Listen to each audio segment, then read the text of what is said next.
Hello students, कैसे हो आप सभी। Welcome to the Saval classes.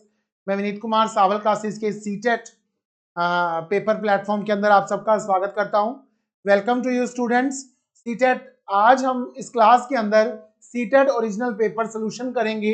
जैसा कि हम पहले 2 पेपर्स कर चुके हैं और उसके बाद आज हम लोग करेंगे जुलाई 2019 का जो सीटेट का पेपर 1 है, उसके अंदर जो चाइल्ड डेवलपमेंट एंड पैडागोजी के 30 क्वेश्चंस है वो आज हम इस क्लास के अंदर डिस्कस करेंगे। तो सावल क्लासेस आपको ये प्लेटफॉर्म दे रहे हैं कि आप पिछले पूरे पेपर विद उसके आंसर्स जो हैं, correct answers and logically corrected answers के साथ हम लोग पूरा पेपर जो है वो डिस्कस करेंगे। तो आपको किसी भी प्रकार की जानकारी के लिए आप जो स्क्रीन पर नीचे नीचे नंबर आ रहे हैं उस पर कॉल कर सकते हैं। तो स्टूडेंट, सबसे पहले आप इस वीडियो को लाइक करें, सब्सक्राइब करें और शेयर कर लें। इस वीडियो को जो है वो आप लाइक, सब्सक्राइब और शेयर जरूर करें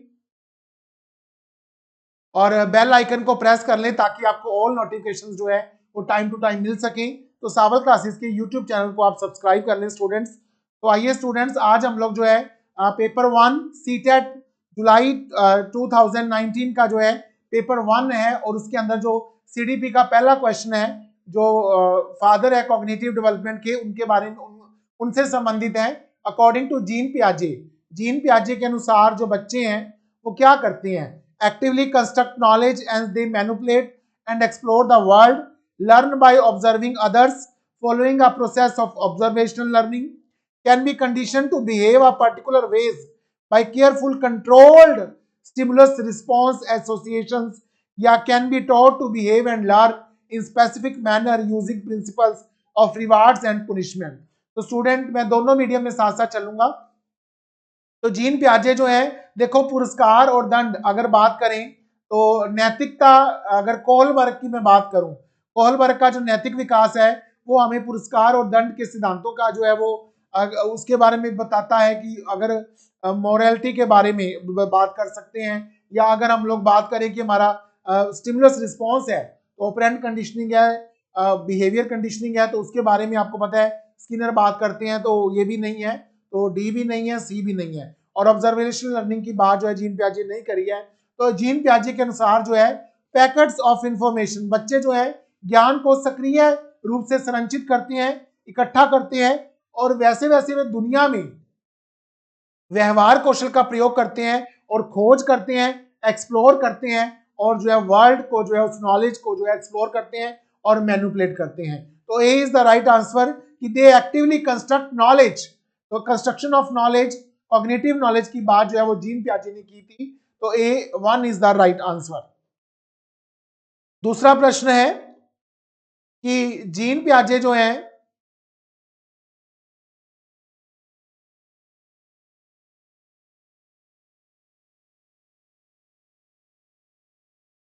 जिसमें बात की है कि चालक विकास की दर, there are individual variations in the rate of motor development yet the sequence of motor development is.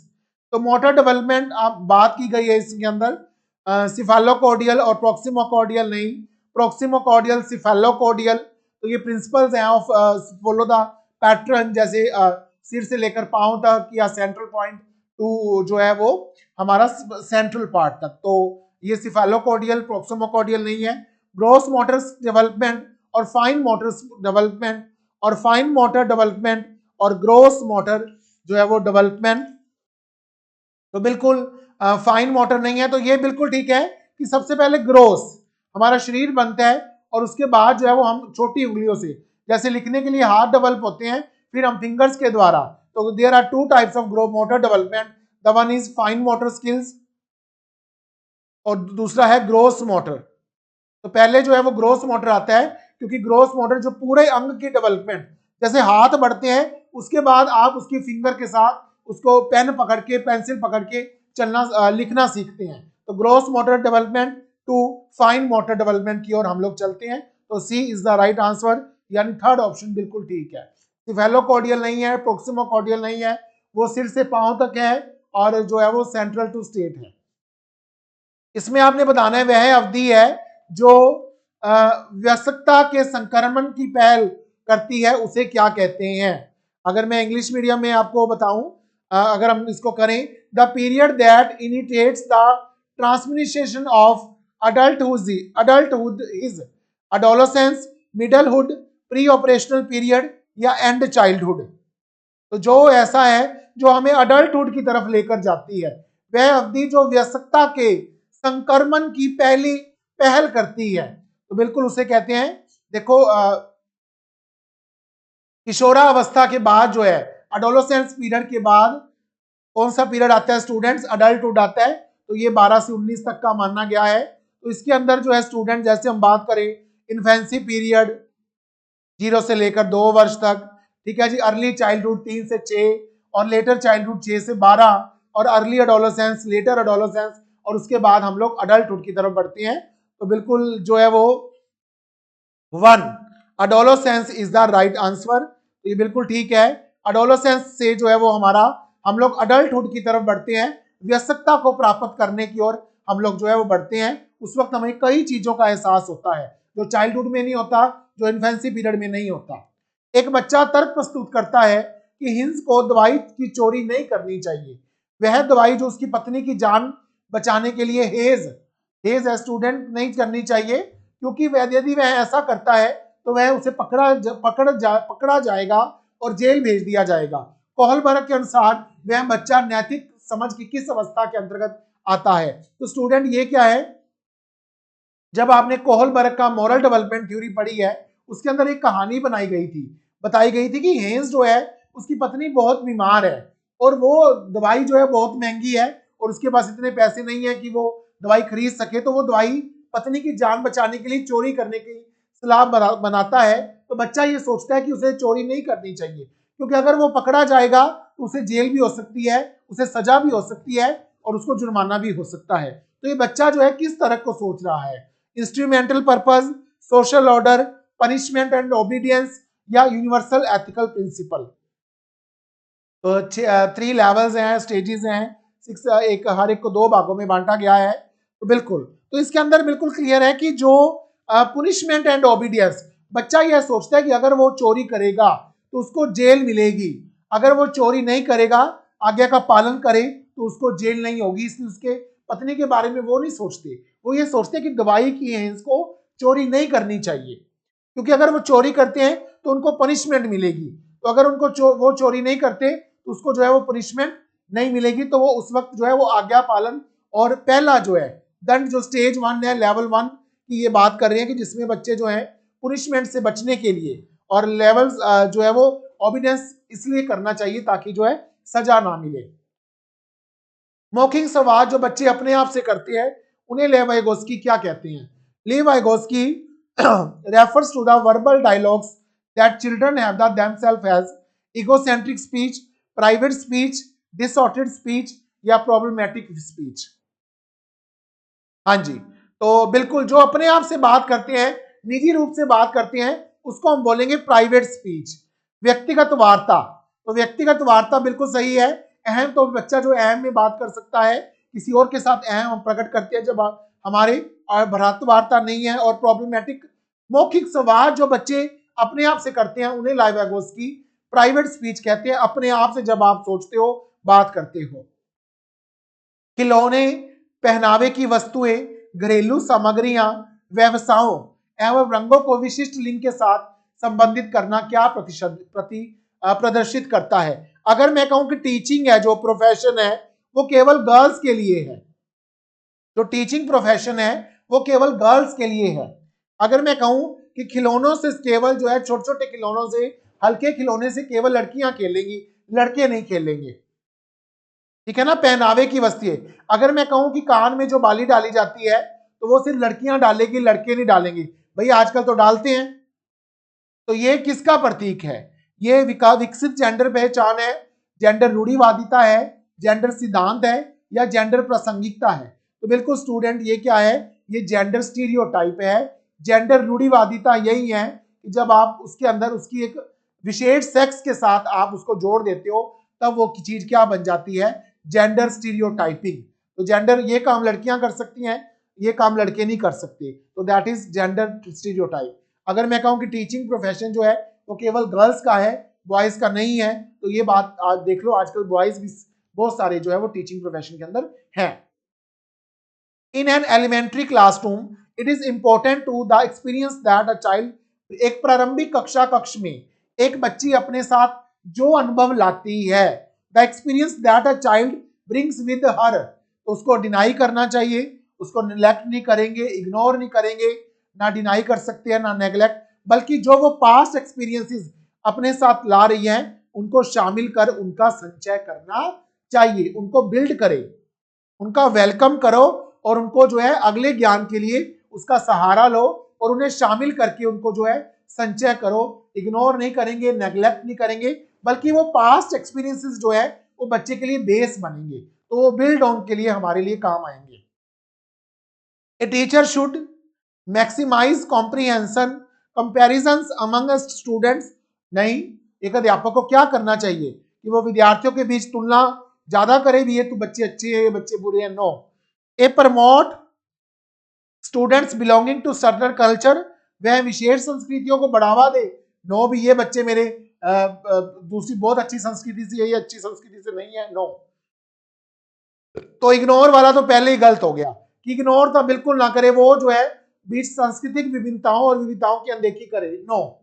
तो ए टीचर शुड क्या करे, बिल्कुल communicate that she respects and values all culture in the classroom, एक बहु संस्कृति कक्षा के अंदर, मल्टीलिंगुअलिज्म मल्टीकल्चरलिज्म क्लास के अंदर वो संप्रेषित करे और वह कक्ष में सभी संस्कृतियों को सम्मान करती है एवं उनका बराबर महत्व देती है, तो D 4 is the right answer. तो नकारेगा नहीं, बच्चे के बीच तुलना नहीं बढ़ाएगा, बल्कि 4 बिल्कुल सही है। आरटी एक्ट 2009 में किस बात के ऊपर बल दिया गया है या किस संरचना के ऊपर वो वकालत करता है, integrated education, inclusive education, segregation या मेन स्ट्रीमिंग, मुख्य धारा से जोड़ने की बात करता है, जो स्पेशल बच्चे हैं, जो विशेष एबल्ड बच्चे हैं, उनको क्या करने की बात जो है करता है, बिल्कुल उनको इंक्लूड करने की बात करता है आरटी 2009, उनको नॉर्मल बच्चों के साथ उनकी विशेष जरूरतों को ध्यान में रखते हुए उनको जो है नॉर्मल बच्चों के साथ पढ़ाने का जो है वो समान अधिकार, समान शिक्षा के मौके प्रदान करना आरटी 2009 वकालत करता है। Dash is the philosophy that all children have to right to get equal education in a regular school system, यह विचारधारा है कि सभी बच्चों को एक नियमित विद्यालय व्यवस्था में समान शिक्षा प्राप्त करने का आधार है। तो ये क्या है, तो अभी हमने बात किया है मेन स्ट्रीमिंग है, स्पेशल एजुकेशन है, मल्टीकल्चरलिज्म है, तो दोनों क्वेश्चन आगे, दोनों का उत्तर सेम है। इंक्लूसिव एजुकेशन है कि आप विशेष बच्चों को अलग ना करो, उनको क्या करो, रेगुलर स्कूल सिस्टम के साथ जहां तक संभव हो सके उनको रेगुलर स्कूल स्ट्रक्चर में लेकर आओ, रेगुलर स्कूल में शामिल करो। तो आरटी 2009 की यह विचारधारा है कि उन बच्चों को नियमित विद्यालय में एक समान शिक्षा प्राप्त करने का आधार हो। तो इसको हमने मैच करना है कैरेक्टरिस्टिक्स के साथ। तो गिफ्टेड क्या है, गिफ्टेड क्या है, मुझे लगता है गिफ्टेड का क्या है, तो गिफ्टेड जो है स्टूडेंट्स डी आएगा, ability to learn quickly and independency. तो पहले का डी 3 में है, देखो तीनों में डी डी आ रहा है। दूसरा है लर्निंग डिसेबल्ड, क्या है, लर्निंग डिसेबल्ड क्या है, तो लर्निंग डिसेबल्ड जो है वो क्या है, वो है लैक रीडिंग फ्लुएंसी, लर्निंग अधिगम अक्षमता क्या है, धारा प्रवाह पढ़ने में कमी। हमने डिसलेक्सिया पढ़ा है, डिस्फेजिया पढ़ा है, चलो डिसलेक्सिया की बात हम लोग यहां करते हैं। तो सेकंड का ए, तो देखो एक में ही है, बस ए जो है वो एक में ही है, चलो तीसरा मिला देते हैं, creative can think of original situations, बिल्कुल ठीक है। और attention ADHD, attention deficit hyper active disorder, ability to learn जो है वो क्विकली एंड इंडिपेंडेंसली, जो बच्चे हाइपर एक्टिव है तो उनके बारे में ये बात करते हैं। तो ये जो है C, for tendency to get distract easily, तो डी का जो है वो सी है स्टूडेंट्स, पहले का सी, देखो पहले का हो गया सी, ओ सॉरी डी, पहले का है जी डी, बिल्कुल पहले का है डी, और लर्निंग डिसेबल्ड का है ए, थर्ड का है बी, तो ओरिजिनल सॉल्यूशन जो है वो क्रिएटिव बात करता है, और जो चौथे का है स्टूडेंट्स वो है हमारे सामने जो है वो सी, टेंडेंसी टू गेट डिस्ट्रैक्ट, क्योंकि जो बच्चा हाइपर एक्टिविटी है, ज्यादा जो है वो शरारती है, ज्यादा जो है वो क्रियाशील है। तो सी, तो डिस्ट्रैक्ट होगा, बिल्कुल होगा। तो इसका जो सही आंसर है स्टूडेंट 2, दूसरा आंसर बिल्कुल सही है, यानी A D A B C बिल्कुल ठीक है। प्रतिभाशाली बालक जो है वो क्या है, वो शीघ्रता एवं स्वतंत्रता रूप से सीखने की योग्यता रखता है। अधिगम अक्षमता, धारा प्रवाह पढ़ने में कमी है। चिल्ड्रन लर्न इफेक्टिवली व्हेन, बच्चे प्रभावी रूप से सीखते हैं जब, हाँ जी, तो जब क्या है, जो बच्चे पूरा नियंत्रित कर लेते हैं, नो, मेमोराइज कर लेते हैं, नो, कॉपी कर लेते हैं आंसर्स को, नो, तो बच्चे they actively participate in different activity and task, तो बच्चे जब खुद भाग लेते हैं तो वो चीजों को ज्यादा अच्छी तरह सीख सकते हैं। चिल्ड्रन शुड, बच्चे को कक्षा में प्रश्न पूछने के लिए प्रेरित करना चाहिए, हतोत्साहित करना चाहिए, पूछने की अनुमति नहीं देनी चाहिए या पूछने से रोकना चाहिए। तो बच्चे जो है चिल्ड्रन शुड पूछने के लिए जो है वो प्रेरित करना चाहिए। Children should be encourage to ask questions in the class, पूछने के लिए प्रेरित करना चाहिए। Which of the following is not a key process through which meaningful learning errors, तो कौन सा जो है एक मुख्य प्रक्रिया नहीं है जिसके द्वारा सारगत नहीं है, आपने देखना है, जिसके द्वारा सार्थक अधिगम होता है। तो memorisation and recall, repetition and practice से तो होता है, इंस्ट्रक्शन से भी होता है, और एक्सप्लोरेशन से तो बिल्कुल लर्निंग होगी, लेकिन जो मेमोराइजेशन और रिकॉल है उससे जो है वो सार्थक नहीं होता, आप रट्टा मार लेते हो। कंठस्थीकरण एवं स्मरण एक ऐसी प्रक्रिया नहीं है जिसके द्वारा सार्थक अधिगम घटित होता है। बाकी पुनरावृत्ति है, बाकी निर्देश है, संचालन है, अन्वेषण बिल्कुल है, खोज करेगा बच्चा तो लर्निंग जो है वो अक्कर करेगी। जब शिक्षक को विद्यार्थियों एवं उनकी योग्यताओं के बारे में सकारात्मक विश्वास होता है तब विद्यार्थी, when teachers have positive beliefs about students and their abilities, the student be eager and motivated to learn, became relaxed and stop putting in any efforts to learn, became demotivated and stressed, या are not affected in any way, तो बिल्कुल सीखने के लिए उत्सुक एवं प्रेरित होते हैं। जब शिक्षक को विद्यार्थियों एवं उनकी योग्यताओं के बारे में सकारात्मक विश्वास होता है तब विद्यार्थी जो है वो क्या करते हैं, सीखने के लिए उत्सुक एवं प्रेरित रहते हैं। बच्चे की गलतियां, चिल्ड्रन जो कक्षा में एरर्स करते हैं वो क्या करती हैं, वो ये दिखाती हैं कि बच्चे कितने लापरवाह हैं। बार बार अभ्यास करने के लिए कहकर तुरंत सुधार देनी चाहिए। अधिगम का एक भाग है तथा उनके विचारों में एक अंतर्दृष्टि देती है। शिक्षण अधिगम प्रक्रिया में महत्वहीन है। तो बच्चे की गलतियां क्या है स्टूडेंट्स, ये are a part of learning, बहुत बार ये क्वेश्चन आया है। Childrens error are a part of learning and give an insight into their thinking, उन्हें सोचने पर उनकी अंतर्दृष्टि को पैदा करने के लिए जो है एक विचार देती है। It is a part of हमारी लर्निंग, कोई बाधा का काम नहीं करती, कोई महत्वहीन नहीं है, बल्कि ये अच्छी है। जब बच्चे गलतियां करके सीखते हैं तो उनको जो है वो उनका माइंड जो है बिल्कुल उनको पता लगता है इन्होंने कौन सी गलती की और अब नहीं करनी। Join free Telegram group, join our free Telegram group for all PDFs, search Sawal CTET on Telegram. तो सावल मिशन सीटेट के नाम से टेलीग्राम में हमारा जो है वो आप ग्रुप बना हुआ है, तो आप टेलीग्राम के अंदर भी आप हमसे जुड़ सकते हो। Kindly check description of this video for important links, तो आप वीडियो डिस्क्रिप्शन के अंदर लिंक को चेक कर सकते हो और दिए गए नंबर पर कॉल भी कर सकते हो। और अगला क्वेश्चन है, मूल्यांकन को एक अलग गतिविधि के रूप में लेना चाहिए, शिक्षण अधिगम प्रक्रिया का एक भाग होना चाहिए, केवल नंबरों के संदर्भ में करना चाहिए या वस्तुनिष्ठ प्रकार के लिखित कार्यों पर आधारित होना चाहिए। तो मूल्यांकन क्या है, should be A part of teaching and learning process, should be a part of teaching learning process. मूल्यांकन क्या है, टीचिंग लर्निंग पास का एक बहुत बड़ा हिस्सा है और एग्जामिनेशन इसका एक भाग है। In a constructivism frame learning is, तो संरचनात्मक दृष्टिकोण के अनुसार अधिगम क्या है, active and social, passive and individualistic, the process of acquisition of knowledge, a change in behaviour as a result of experiences. तो बिल्कुल active and social in its character. तो संरचनात्मक दृष्टिकोण के अनुसार एक सक्रिय और सामाजिक प्रक्रिया जो है वो क्या है, वो अधिगम है। नीचे लिखी हुई स्थिति किस सिद्धांत को दर्शाती है, जो विद्यार्थी अच्छा नहीं प्रदर्शन नहीं कर पाते हैं वे महसूस करते हैं कि वे पर्याप्त रूप से अच्छे नहीं हैं और अपने आप को डीमोटिवेटेड हतोत्साहित महसूस करते हैं, तब उनमें बिना प्रयास के कार्य को आसानी से छोड़ देने की संभावना है। तो बच्चे क्लास में कई बार अच्छा परफॉर्म नहीं कर पाते, वो अपने आप को डीमोटिवेट महसूस करती हैं क्योंकि अदर्स अच्छा कर रहे हैं। तो संवेग और संज्ञान का अलग नहीं है, संज्ञान और संवेग संबंधित नहीं है, अनुवांशिकता और पर्यावरण अलग नहीं है, या अनुवांशिकता एवं पर्यावरण संबंधित नहीं है। तो बिल्कुल 1 is the right answer. Cognition and emotions are not separable.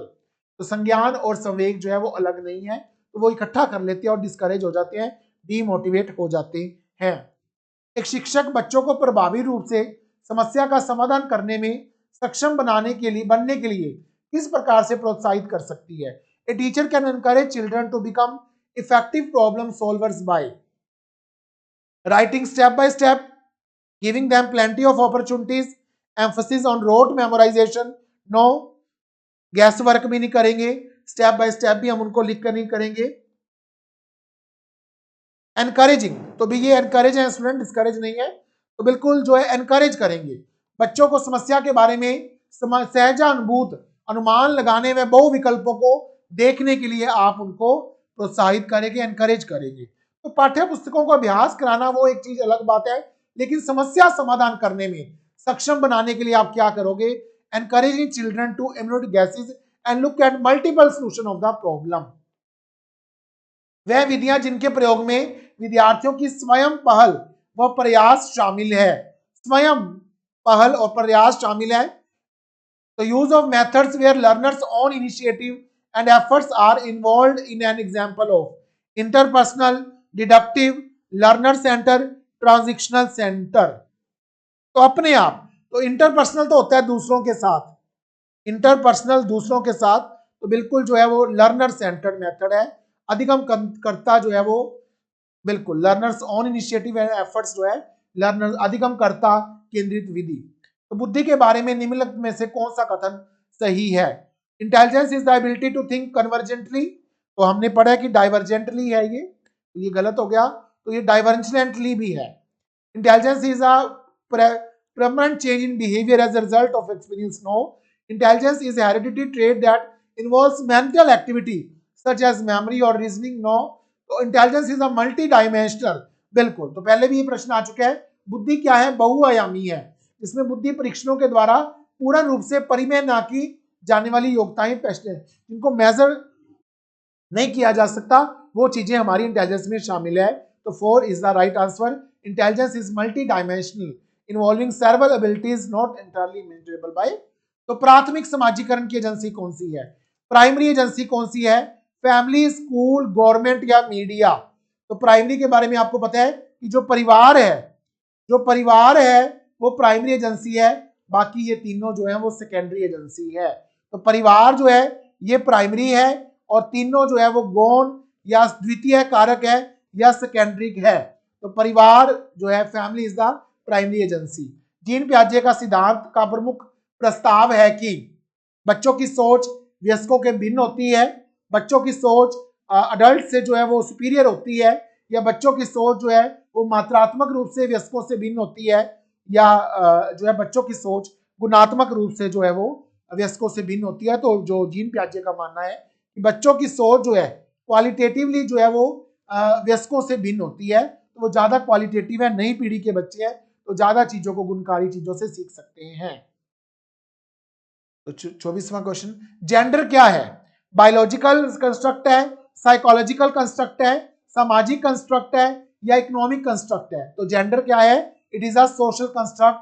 तो ये एक सामाजिक संरचना है जिसमें लड़के और लड़कियां दोनों एक साथ अपनी अपनी भूमिका निभाते हैं। लड़के अपनी भूमिका निभाते हैं और लड़कियां अपनी भूमिका निभाती है। जेंडर यानी मेल और फीमेल, तो जो सेक्स है male and female they play an equal important role, तो अपने अपने रोल अपनी अपनी भूमिका निभाया करते हैं।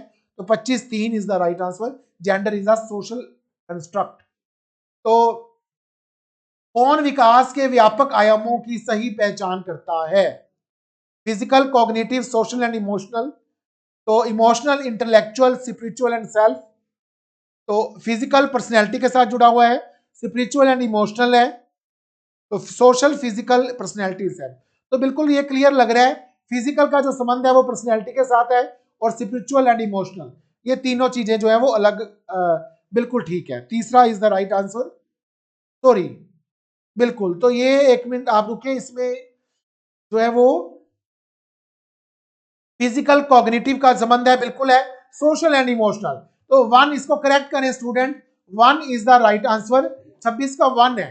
तो physical cognitive social and emotional, तो शारीरिक है, फिर संज्ञानात्मक है, फिर सोशल है, फिर इमोशनल है। तो बिल्कुल ये ऐसे चलते हैं, शारीरिक है, सही पहचान, व्यापक है ना, तो इसलिए हमने पहले शारीरिक रखना है, फिजिकल, उसके बाद हमारा कॉग्निटिव है, बिल्कुल ठीक है, फिर सामाजिक रूप से हम तेज बनते हैं, फिर संवेगात्मक, बिल्कुल एक जो है वो बिल्कुल सही है, ए इज द राइट आंसर। 1 जो है वो बिल्कुल करेक्ट सीक्वेंस है डेवलपमेंट का, that is physical cognitive social and emotional.